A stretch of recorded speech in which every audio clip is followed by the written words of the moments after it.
Hi, today I want to talk about C sharp priority queues, and these can be quite useful depending on your problem domain. But let me first just kind of show with an example of how you can set up a priority queue. So here I'm declaring a priority queue where the items are basically a string and the priority is an integer, and you can say priority queue is equal to new. So you got a new priority queue. And to enqueue is pretty straightforward. You can enqueue and says call for cleaning is 1. That's the priority. Go to work is 0. And call for laundry is 2. So one thing to remember when you dequeue from a priority queue, the priority number that is the lowest will be dequeued first.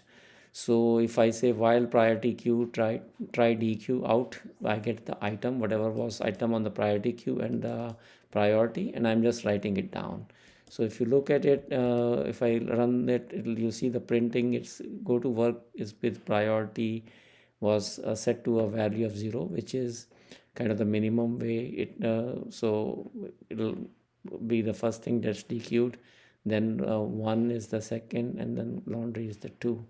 So the main thing to notice is the way you enqueue them. It doesn't really matter.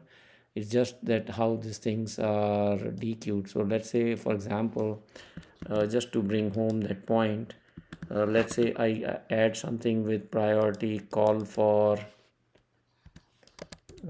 doctor, and I just put in a priority of 4, for example, here.